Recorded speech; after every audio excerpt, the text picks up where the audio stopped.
Welcome everyone, and thank you for joining us today. This is our final webinar for 2023 and our nitty-gritty business winning practices series. Today's webinar title is Competitive Intelligence and Price to Win.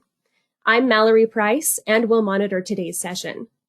Thank you for investing this hour with us and our industry leaders. Also, thank you for the questions many of you submitted when you registered. You helped shape this webinar into what you need it to be. If you have questions as we go, please feel free to submit those into the Questions tab on your control panel. Time permitting, we'll get to those during or at the end of the webinar. A reminder for APMP members, this webinar applies to your continuing education units for certification. As with all Shipley webinars, slides and video replay will be available on our website by tomorrow. Today, we have experts in business development and competing for business. Combined, they have over 50 years experience in team leadership, capture management, proposal development, and price to win analysis. Eric Gregory joins us from Maryland. Eric is an executive consultant here at Shipley. He has led large and small business development teams in many capacities. He has helped win billions of dollars of work for his employers and clients. Eric is a sought-after consultant, strategic thinker, and proven leader. Brad Douglas is Executive Vice President of Shipley's Global Services. For over 25 years, Brad has led teams at Shipley who support major client strategic initiatives and pursuits. Brad will also moderate today's webinar. So to get to our agenda, today we will address a few points. But first, we will talk just a little bit about Shipley. If you don't know, Shipley is primarily a global professional services firm. We do business development, training and certification, proposal management, writing, and response management services. And we also have a number of consulting opportunities, such as end-to-end proposal support, capture, pursuit management, and business winning process improvement. And as you know, we do training through free webinars, we have industry insights, blog posts, and many guides. So that is a little bit about Shipley. So to get to today's agenda, we will start with an overview of the business development lifecycle. Then we'll go into competitive intelligence and how that drives probability of winning. Then we'll go over some baseline principles, sources of competitor intelligence gathering, and how to develop an intelligence gathering plan. Then if we have time, we will go over a Q&A and have a brief summary. So, Brad, I think I have talked enough, and I will pass it along to you. Okay. All right. Thanks, Mallory, and thanks everyone for joining, and especially Eric. And we actually have a special panelist with us today, Nia Mahalati, and we're happy to have her. So we will occasionally give Nia a chance to chime in. Nia is the Vice President of Professional Development here at Shipley. She resides in Virginia and oversees all of our training, our professional development services, and has a fantastic background in competitive pursuits, price to win, past performance, and everything that goes into competing and winning. So welcome to Nia, and you'll hear her a few times here during the webinar. So thanks everyone for joining. Now, most of you who have joined us before, of course, are familiar with the concept of a business development lifecycle. This is how Shipley has established this baseline lifecycle. Usually we're operating in phases, as most of us know, whether we do it formally or informally. We have to identify markets on the front end of our business development, and we work through competitive bids or repeat opportunities, grants, all kinds of opportunities. We go left to right through this process, whether well-defined or not, until we ultimately hopefully win some contracts and some work. And so what we're talking about today when we talk about competitive assessment, competitive intelligence, and price to win really fits in these early phases of this business development life cycle.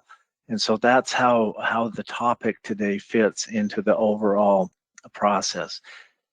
And many of you are familiar with this image and this diagram and this flow of how important the capture process is in winning work. And we start with these inputs, these qualification of opportunities, we build relationships, we gather and analyze data, and that's what we're really focusing on today for this webinar today, is how do we gather some of this data, analyze it so that it's meaningful and actually is useful. And from that, we can then develop and implement strategies, capture strategies, pursuit strategies, win strategies for our proposal. So all of this leads to, we are constantly, as we pursue opportunities, qualifying and requalifying and qualifying again. So as we go through this topic of gathering information, analyzing it, bouncing it against our competitors, making sure we understand the customer, think of, we're always trying to kind of narrow that pipeline so that we're spending our time, our money, our resources on the most winnable pursuits.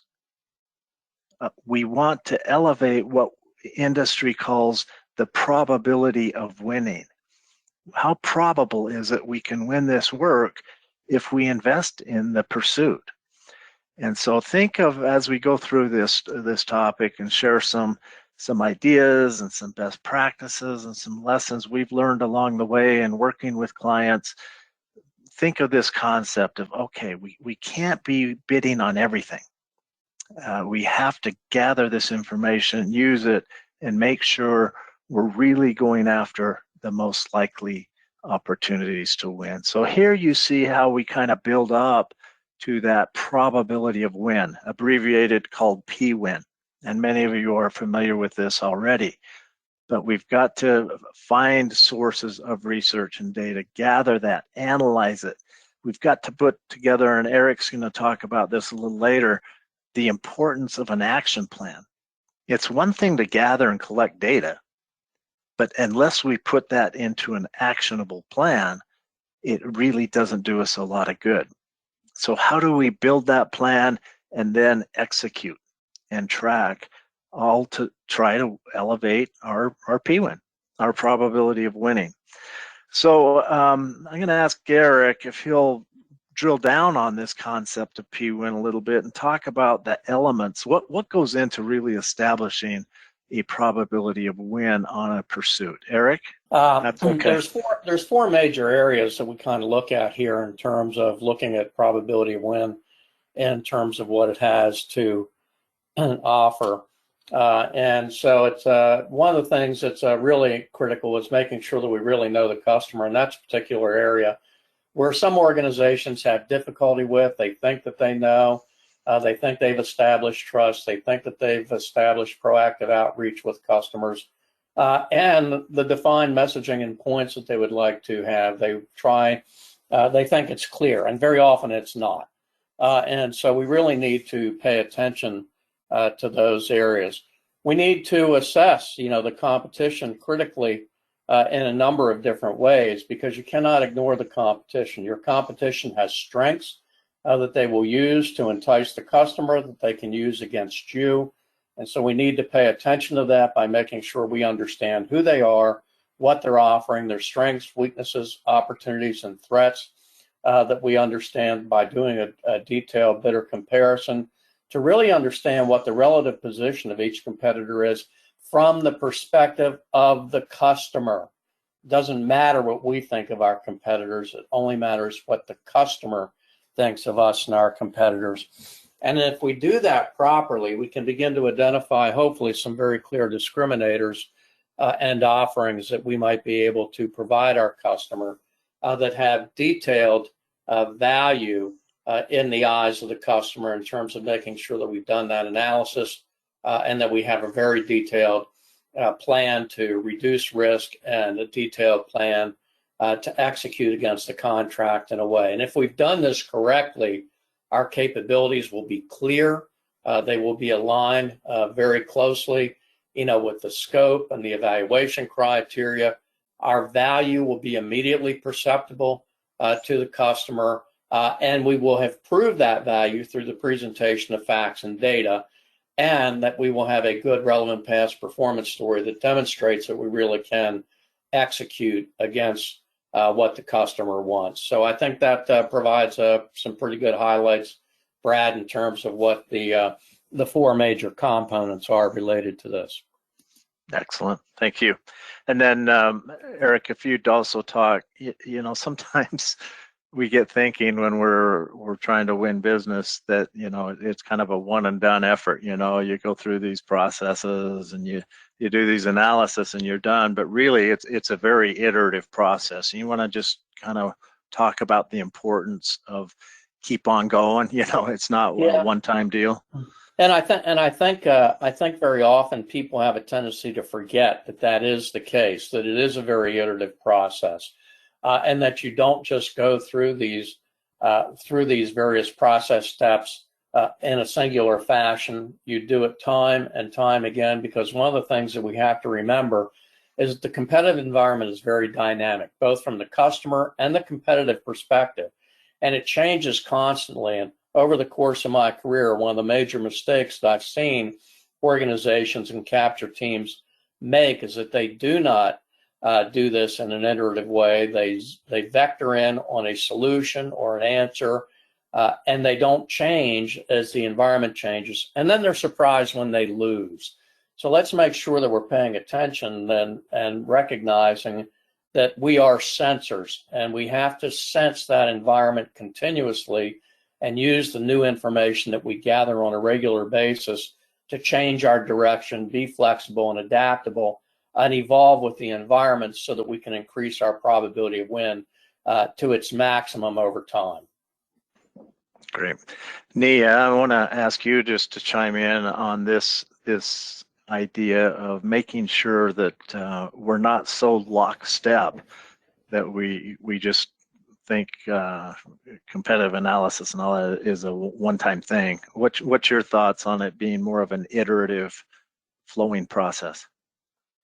It is an iterative flowing process because your competition is continuously evolving, so you have to keep up with that. And one of the things that Eric touched on that I wanted to emphasize on, because I agree with it, is essentially a lot of contractors are focused on their technical solutions, how great it is, how they're going to tell the customer that this is the right fit for them. The customer wants what they want normally, and they have what we need to look at here is essentially not just making the requirements in terms of having a technical solution, meeting the management requirements. It's about far exceeding, because this is a curve. It's not about pass fail on this. Most of the time it's best value.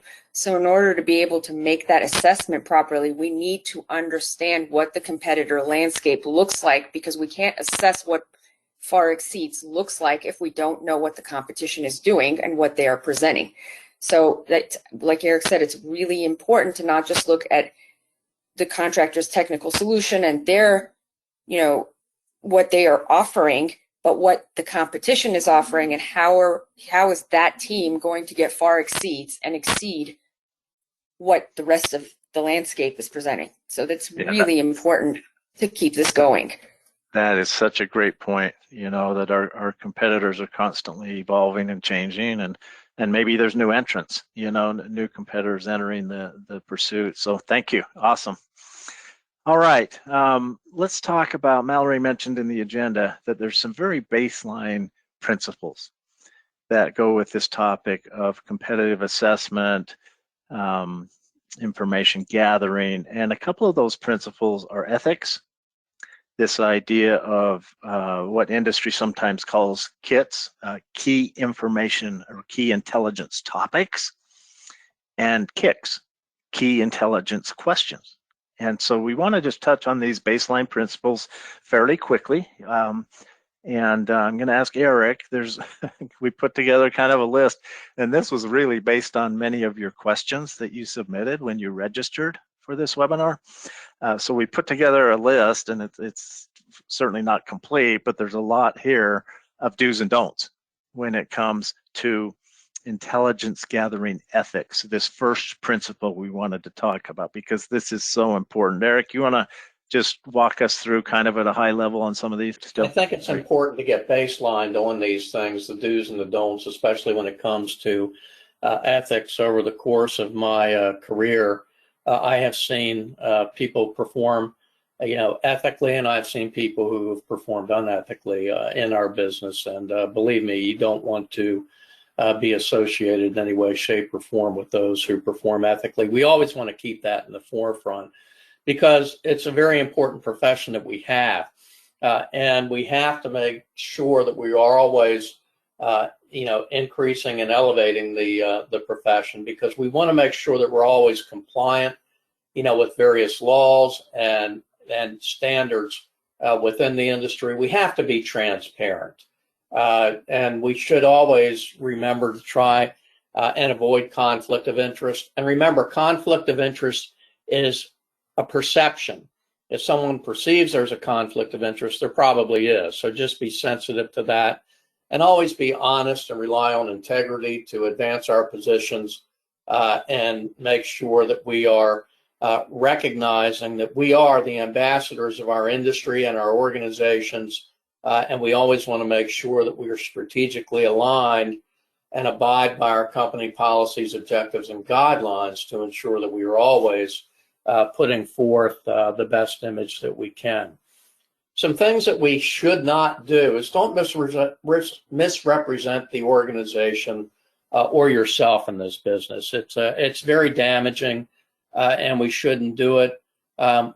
Remember that you have proprietary agreements with your employers, and don't violate those.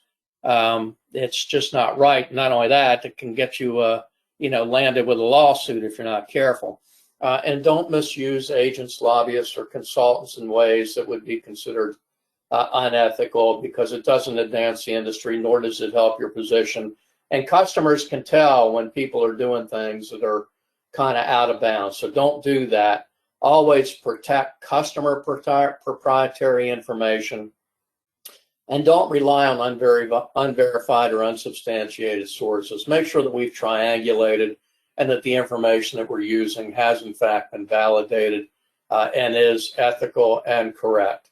And make sure that we don't try and game a system by seeking proprietary data from competitors or teaming partners. Protect that information as you would your own, because it's the one thing you can never recover in this business if it goes bad, either as a company or an individual, is your reputation. So maintain that at all times. Excellent, thank you. Nia, any additional thoughts on ethics? Yeah, as we know, the industry is essentially one step removed. This is not as big as it seems. Those of us who've been doing this for 20, 25 years, we run into the same teammates.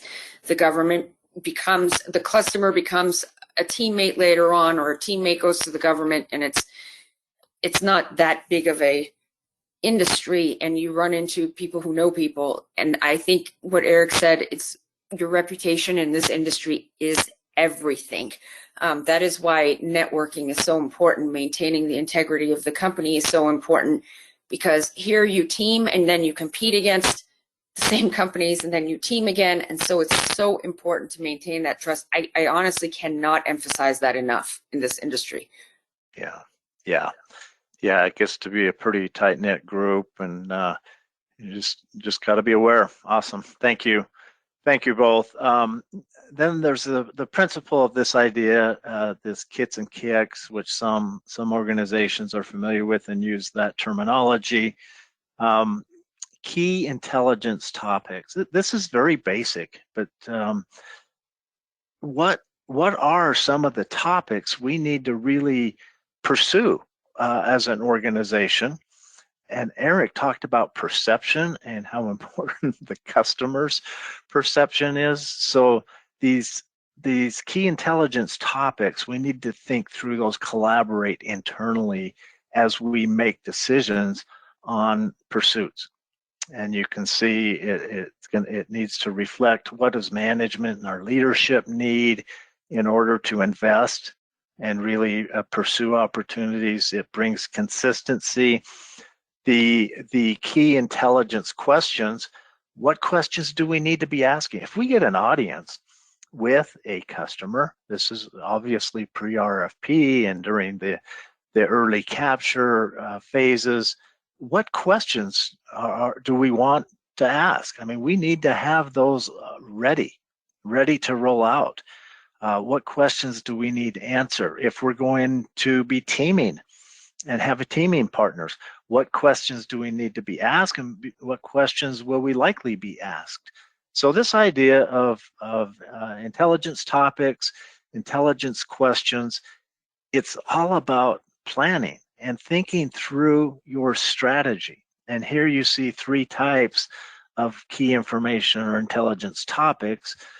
There's these early warning signs on what are there some threats out there to us that we ought to be looking at, and are we looking ahead and forward, strategic types of topics? Are we blindsided? Are we just too close to it where we're not seeing some of the challenges? And then the key competitor intelligence that we need to always be looking for and make sure we're not doing it just once, but we're always looking at that. Where do we stand compared to what? So if we want this intelligence to accelerate or improve our pwin, we've got to focus on all of these types of topics as we go through our information gathering and assessment. And then the very same thing with questions. What are the answers I don't have? What questions are going to give me those answers? Where do I get that? Where do I get that information? And where do we stand strategically? So it helps us collaborate if we think through these in advance. The key here is we start anywhere and go everywhere with questions. The way we gather information is start anywhere with it and go everywhere. And those of us who have been doing this capture activity and customer interface for a while, we understand the importance and value of follow-up questions. You know, if we do get an audience where we can actually ask some of these questions, it's not one question, it's a series of questions that follow on. And so it becomes a real art, a real gift to be able to gather information this way. Okay, so this idea of kits and kicks is something that we need to be thinking about. What are those topics, those all-important topics we need to go identify, and what are some key questions that we have at the forefront that we can ask the right people at the right time when the opportunity presents itself. So we are focusing this webinar a lot on competitive intelligence, gathering and assessment. And we're doing that based on the questions so many of you submitted when you registered. A lot of the questions were about competitive assessment as opposed to price to win and price to win analysis. So, but one of those key information topics certainly is cost and value and price to win. So we'd like to spend a little time on that. There's just a lot of key information we ought to be looking for. When it comes to financial data gathering, just lots of information we shouldn't take for granted. We can be looking at competitors' information on almost all of these things. A lot of this information is publicly out there. And with a little research, with a little effort, we can gather a lot of this key financial data that at least provides us some context for where we stand, what our competitors are seeing about us, and what we can see about them. So financial data gathering is one of those topics, one of those key information topics that we need to always be thinking about. And Eric, I'm going to ask you if you would talk a little bit more about price to win and how important that is as we gather information and then assess it. And then Nia, after Eric, if you would add anything, any thoughts, experiences, best practices you've seen, that would be great. Eric, you want to talk us through this? Yeah, I think the first thing to remember in terms of looking at price to win is price to win drives solution, not the other way around. And I think very often organizations get that wrong when trying to balance cost, price, and value. They end up not paying attention to what the customer is willing to pay, which we need to factor into the price to win, and based on the solution that we want to offer. And so we end up with gold-plated solutions then that the customer can't afford. It's very clear that we need to understand, for example, what those price capability view perceptions are that the customer would like to see, because that's what's ultimately at the end of the day going to get translated into value. And remember, value, once again, is the perception of the customer in terms of what they are willing to pay to solve the mission or operational problem that they're trying to solve now and in the future. And so we can't lose sight of that and the relationship between these things. And very often companies do. And they end up then with a solution that is overpriced, that the customer can't afford. And then once again, they're in a position wondering why they lost when they never really had the ability to compete effectively to begin with. And then if we take a look in terms of, the multiple sources that we need to look at in terms of gathering intelligence for price to win, number one, how much money does the customer have? Very often, if we do our research appropriately, we can actually find out how much they have. Somebody asked me one time, well, how do I find out how much they have? I said, well, the first thing to do is to ask them. They might not tell you, but sometimes they will. They'll say we have between X and Y in order to be able to try and accomplish this particular mission or operational improvement. What about the top-down analysis that we can do in terms of, what likely bidder trends are going to be in terms of the competitive environment, taking a look at, what the parameters are in terms of, the highs and the lows and everything in between, and what kind of design to cost information can we assemble in terms of our own information, in terms of our competitors' practices, and trying to understand, what the range is that's going to be acceptable to a customer. And then, of course, the price to bid, we got to kind of take a look at that in terms of what we're looking at here, in terms of the investment that we may ultimately have to make in order to increase probability of win, and how that is going to affect our price, because the right kind of investments, amortized in a different way over time, may in fact enable us to reduce the price that we actually submit to the customer. And then, of course, we have the bottom up estimate that we need to do to make sure that our price is going to correlate with the price to win, our targets that we've set, that will correlate with the value analysis that we've done on the customer, and that will correlate with the price to win that we ultimately want to present to them. And if we do that right, and if we looked at everything in terms of gathering customer intelligence, competitive intelligence, the competitive analysis that we've done, our black hats and other research tools, and open source information, of which 80% of what we need is open source, and the other 20%, we're kind of just doing analysis on, we can come up with a price to win framework that can actually be quite accurate and really can enhance our probability of win by ensuring that we develop the solution that the customer can afford and will want based on all these factors. Great. And I hope you'll all check our website periodically, because this is obviously a much bigger topic than what we can cover today. This idea of price to win, not only the gathering of information, but really how do you analyze and how do you assess? Nia, would you like to add anything on price to win before we move on? Yes, I'll try to keep it brief, but this is such an important topic. And looking at it from the customer's perspective, myself and another Shipley instructor had an in-person meeting in DC about last month with a contracting officer from an agency that sat on a lot of source selection committees. And from a pricing perspective, we essentially asked a lot of questions. There is no hard and fast requirement, far or otherwise, where the government is prohibited from telling us the price. That was a topic of discussion that we had. Now, like Eric said, they may or may not. However, we are not prohibited from asking what that ceiling is. And in doing so, one of the things that we want to talk about is how informed is that customer? Is this a new opportunity? Is it a recompete? Has there been an incumbent there for 20 years? So the price is pretty much got a parameter on it, or is it where the government doesn't know exactly what they want? It's a new opportunity. They're looking for the contractor to inform that solution. And like Eric said, price drives technical solution.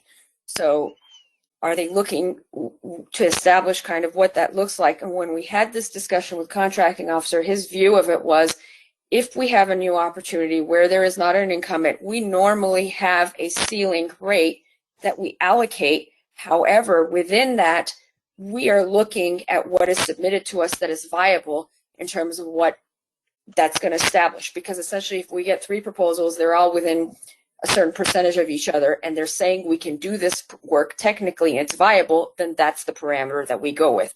So it's really important to look at the context of that opportunity when determining what that price range should look like.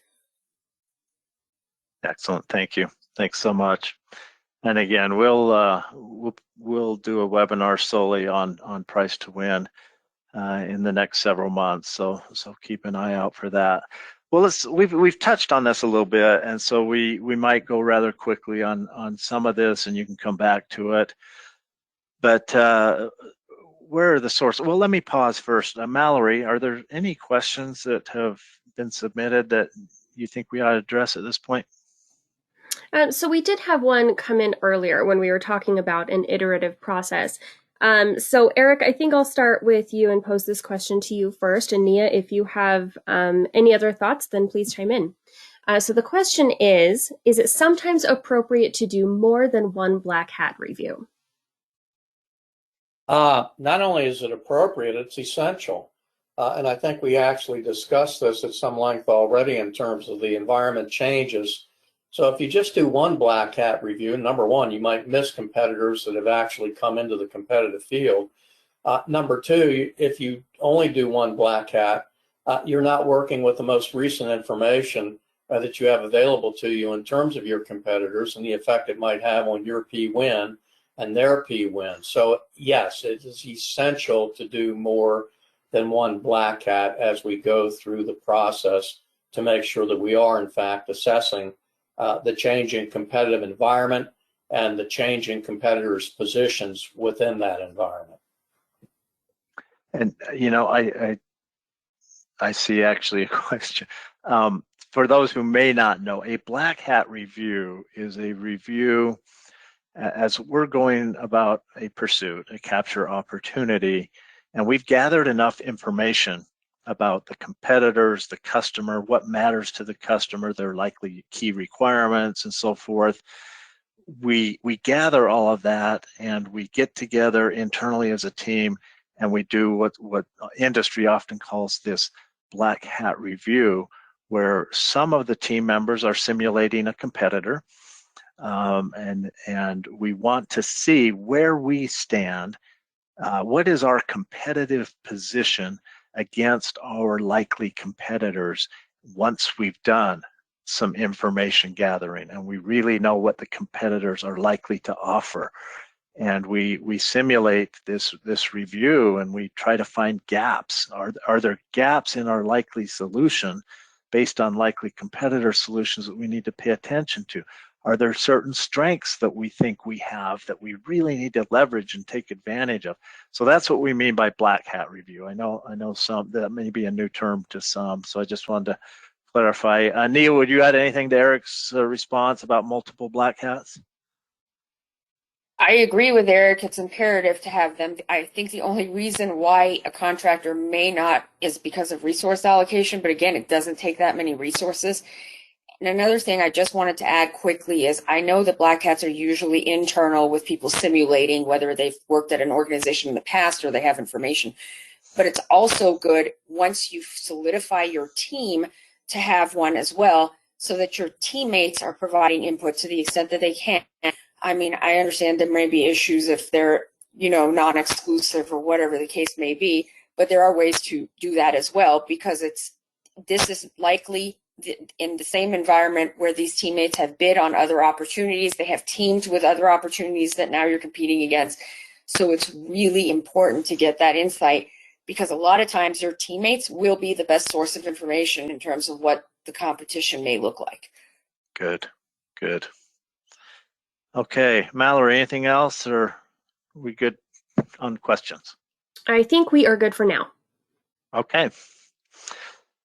Well, let's dive into this a little more. And I'd like to keep this for our panel kind of quick. Sources of information. We've broken this down into two categories, if you will, two sources. There's a primary source of information, and here you see what those might be: directly relevant data. There's internal sources of information from our team, from discussions. The black hat we've talked about. A blue team is more of a strategy review. Then there's all kinds of external sources of information.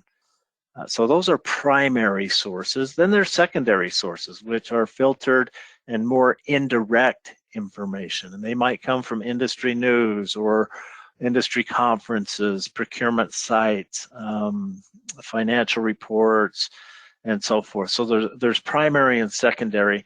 And Eric's going to walk us through just briefly some of the strengths and weaknesses of the primary and secondary sources of data, things to kind of watch out for as we're gathering this information. Eric?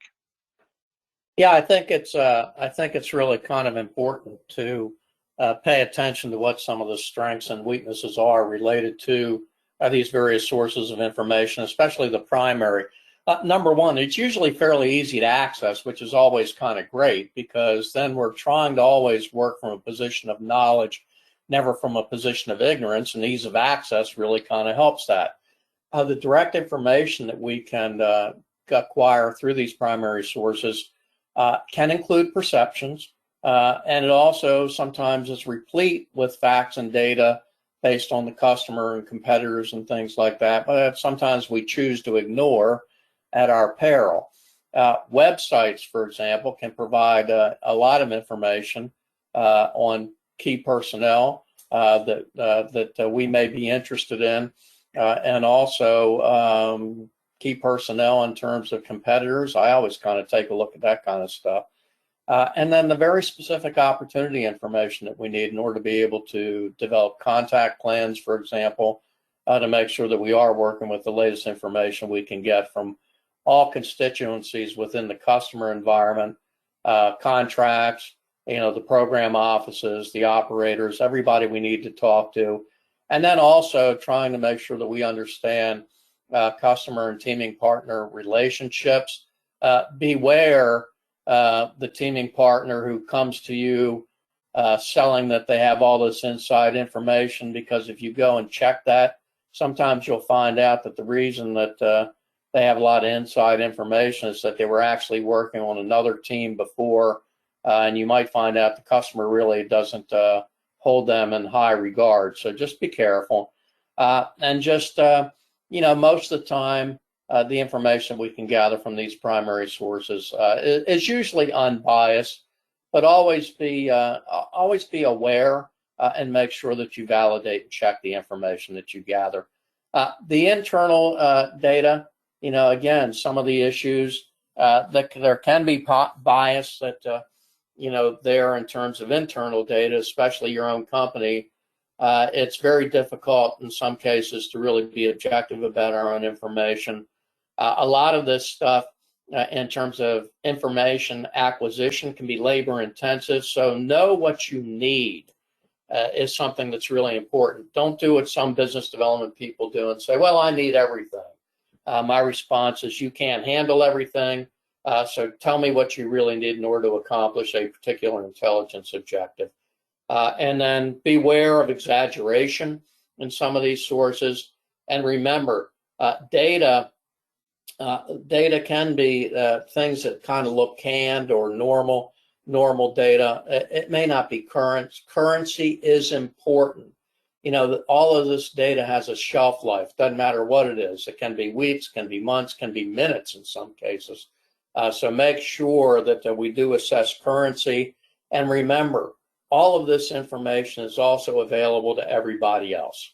So you're not necessarily working with information that can be the proverbial silver bullet for you in a competition. It's readily available. Other people are going to access it, use it. So be discreet in terms of your evaluation of how useful it is. Secondary sources of intelligence, again, you know, has significant strengths in terms of the information that you can find. If you are using any AI tools, very often you can access this information very quickly.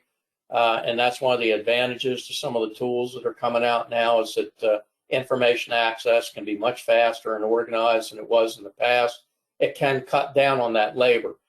Industry news sometimes can provide really good case studies in terms of programs, and also ideas that you might be able to use in terms of how you might actually pursue a program. Financial data on organizations can become important as well, and that's both from a customer perspective and a competitor perspective. I've had situations where I happen to ferret out a note in a company's annual report, for example, that demonstrated that they were not financially viable in certain areas, and can figure out how to use that against them in a competition. And look at your trade publications. It's pretty amazing what kind of information can be gathered from trade publications. And again, remember that there's going to, potentially, analyst input, in some cases can carry some bias. So just understand that there are humans behind all of this, and sometimes it reflects their biases and prejudices as well. Sources of information, you need to validate sources. And if you use facts and data in your proposals, which you should, and a lot of companies aren't good at this, make sure you also provide the sources of that information. And very often some of this information is not indexed well, and it looks like it's not well organized, and so don't repeat that problem. External searches can become more difficult, and it can become expensive if you don't, especially if you have to actually go out and buy information. And you can do that, and I have found that to be very useful in a number of different scenarios, but it can be expensive in terms of doing that. And always validate the information. It's got to be validated with a minimum one other source, preferably two, preferably three additional sources to validate information, whether it's primary or secondary. And then you want to make sure that you're looking at these subscription services that you can use that are out there. That can be useful in terms of gathering customer information, opportunity information, information on competitors, your internal capabilities. How are you perceived? How are customers perceiving your organization? You got to be looking at information related to that, and then cost and financial information. These are just some basic examples that we have here that you need to be looking at in terms of being able to acquire information that will be useful to you. And here's a specific example related to Infobase and some of the information that you can get. I'm not going to go through that in detail.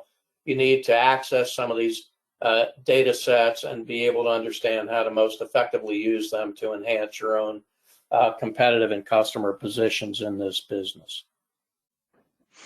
One thing, Eric, I've learned about this information gathering and so forth is I'm glad you used the term. You used the term silver bullet. You know, we're all looking for that silver bullet that's going to give us the intelligence that nobody else has, or that we couldn't find in any other way. And it's just, I've rarely found that silver bullet. It takes work. It takes strategy. It takes sorting through a lot of information. So you get back to that concept of kits and kicks. What are some of those key information topics that we really need to know? What are the key questions that we need to be asking out there in industry, to teammates, whoever it is? So good reminder for us of primary sources, secondary sources, and then the fact that it does take work. And I think all three of us have probably seen cases where contract organizations have unfortunately built their strategy or solution and so forth on bad data. And it's a lot of rework and waste. So thanks for going through that. Just a reminder too, some of these sources will be membership based. Professional groups, this is just a couple, of course. There are lots of them out there. Search for those. There's professional groups where you can collaborate and gain a lot of insight and information. And then, of course, there's subscription services that many of us are familiar with. There's certainly more than one. We're kind of neutral here, but Eric mentioned multiple sources, and that's certainly important. Nia, let me just pause on this idea of primary, secondary sources and types of information gathering. Anything you would add as well? Just the emphasis on triangulation with 3 different sources if possible, and validation, because in this industry we hear so many times the word out on the street is, and we don't really know what that means, but everyone says it and continues to say it, and it's something we go by. And that could be misinformation. It could be fragmented information because of the data sources that are out there. You have to put the stuff together, or it could be outdated. So it's so important to triangulate and then do an analysis, not just, okay, we gathered this data, but what does this mean, A, and then what does it mean to us? So it's important to take it all the way and not just put that stuff together that's fragmented, or you're not going to get the best use out of what you have. Good. Great point. And then, let's not forget, and we won't dwell on this, but networking. Every day, something new is coming along, whether it's artificial intelligence related, whether it's social media related, that allows us to leverage or take advantage of certain platforms and access to information. But remember, whatever we put out there often can also be seen, accessed by our competitors. This becomes strategic. It's something you want to pay attention to, you want to be aware of, but you want to think through and not just willy-nilly go about posting information out there on social media that can be used maybe against you in any way. But the information, even the government, the government organizations are really starting more and more to put information out there, but it still needs to be filtered, and we need to make sure that it's accurate. Eric, you'd mentioned websites and other feeds. Any other comments on this? No, I don't think I have really any other comments. I mean, I think it's important to just make sure that you're always trying, again, like I said, to work from a position of knowledge, never from a position of ignorance. Make sure that you are, in fact, checking all of these sources. Make sure you are validating information. Don't assume that anything is correct without a validation. I like the bullet here. Objectivity is a myth. It goes along with perception is truth. And so we just have to remember to be as objective as possible, knowing that it's very difficult in the environments that we happen to operate in. If you think that your competitors will not put misinformation and disinformation out there, you're a little bit naive. That's why it's important to check and just make sure that you keep good records in terms of what you've identified, so that you can track changes in information over time, especially when it comes to competitive information. And remember, credibility is really important. We have to be credible in everything that we do. We should expect credibility from others. You won't always get it, but credibility is something that's very important in the eyes of the customer. So let's make sure that whenever we present anything to them in our proposals, that we present as facts and data. We do have sources, and they can validate that we are in fact being credible about what we're presenting about ourselves and our solutions. Okay, this the last area of the webinar today that probably is most important. It's great to gather information. It's great to do our homework and research and analyze that. But really, where the rubber meets the road is here when we can now put that into an actionable plan. And having worked with Eric for many, many years, both when he was managing large organizations, business development organizations, and as he's worked with Shipley over the last several years, I know this is a hot button for Eric because he has literally put together capture organizations, capture strategic plans, and not just plans, but he's implemented and he's executed. And I've seen how he's helped organizations grow and mature in their business development activity. So sorry to tee you up that way, Eric, but it's the truth. So let's talk about the all important, what do we do with this information? It's great to gather it, and now how do we use it? So would talk us through a little bit the importance of applying this to a capture plan? Yeah, you will hear me say, if you've ever been in one of my courses or ever worked with me before, that capture managers live and die by their action item list, and that really revolves around the action plan. If something isn't scheduled, if it isn't assigned, it never gets done. If you don't understand what you're trying to achieve, you're gonna target the wrong information to go after and the wrong actions to take in order to increase the probability of win. So these action plans really do need to be specific because they're going to drive the win strategy. We really try and use our resources efficiently because we don't want to spend any more time and money than we have to. There's this huge information flow that we have to manage, and it's got to be done efficiently. And if we're going to do price to win analysis effectively, we've got to understand what it is we need, how we're going to use it, and what the target is that we're trying to shoot at. And again, we always want to make decisions based on knowledge, not ignorance, not guesses, and not assumptions, because without the intelligence collection and use plan, we're just never going to be able to document what we need, what we're going to do with it, how we're going to use it, and how it's going to increase probability of win continuously over time. So let's get focused on making sure that we do this. We want to make sure that we answer some of these key questions that we have in terms of what are we going to do with the data, the information that we collect? What are our objectives? If we don't have clear objectives, we're never going to be able to get the information we need to achieve the objective. When is it going to occur? What are the milestones? Because one of the key indicators of probability of win going down is if you're not meeting the milestones that you should set. And when should it occur? It needs to occur early, and we need to factor in changing conditions. And where are we going to get the information? What are the sources? And what are we going to do with it once we have it? How are we going to get it?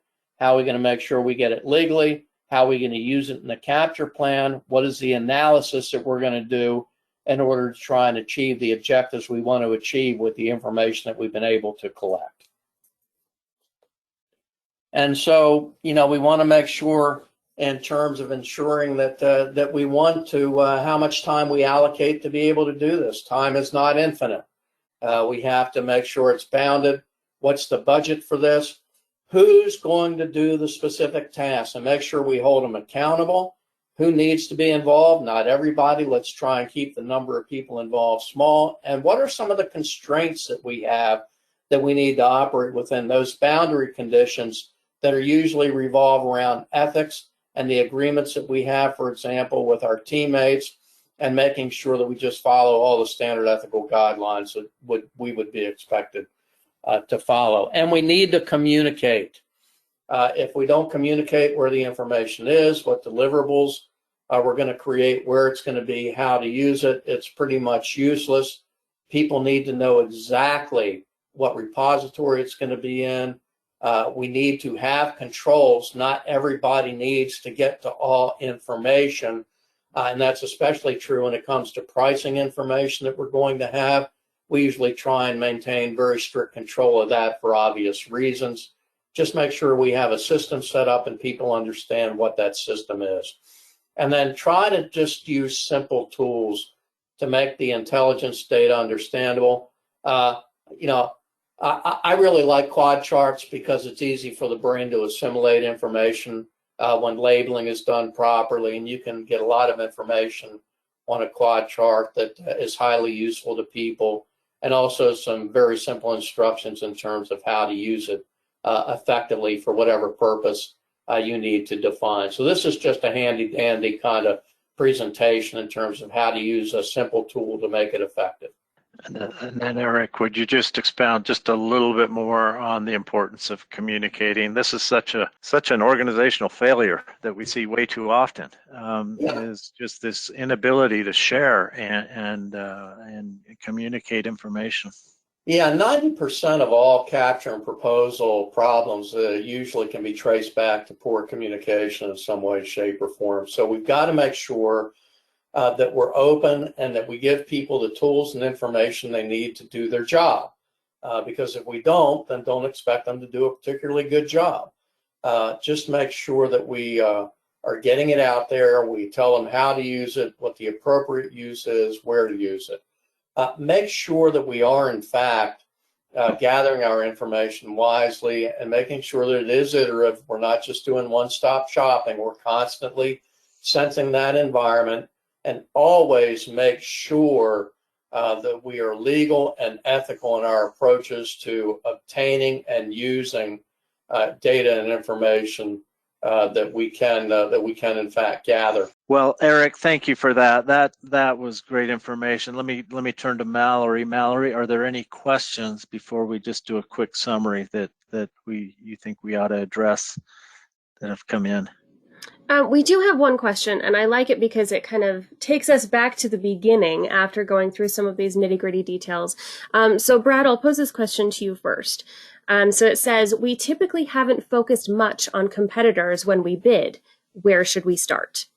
That's a $1 million question. You know, a lot of organizations, especially smaller ones, you know, they just don't have time or don't think it's important to think about competitors. And in the technology space, sometimes it's hard. It's too hard. We don't know who we're competing against. So great question. Where do we start?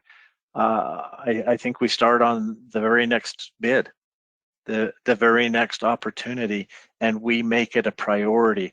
If we don't assign someone on our team the responsibility and the accountability to do a competitive assessment, go out there and see who's likely competing, it'll never happen.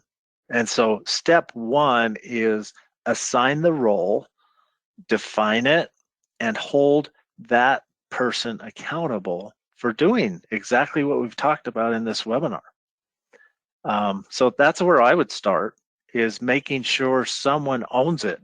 And all this other, how we gather it, all of that can come. And we've given a good blueprint, I think, a good roadmap for how to do that. But if no one owns it, it's just not going to happen. And that's That's why a lot of organizations don't do it, is because it's a shared responsibility. So if everyone owns it, no one owns it. That's my thinking. Eric?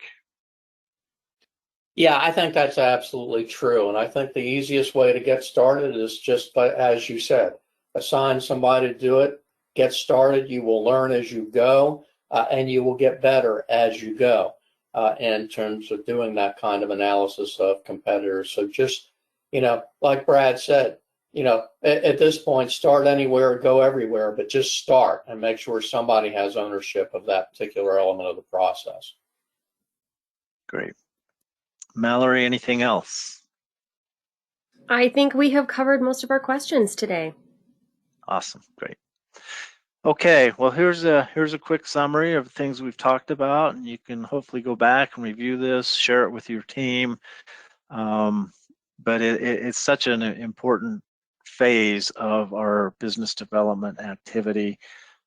Thank you for your questions. You can always reach us at shipleywins.com with questions, with comments. Many of you are familiar with the resources we have available to help in many of these topics. Capture, proposal, BD lifecycle information. So you know where to find us. And again, thank you all for joining us. Eric, Nia, Mallory, we appreciate it so much, and we'll get together again soon. Take care, everyone, and thanks for your investment today in time.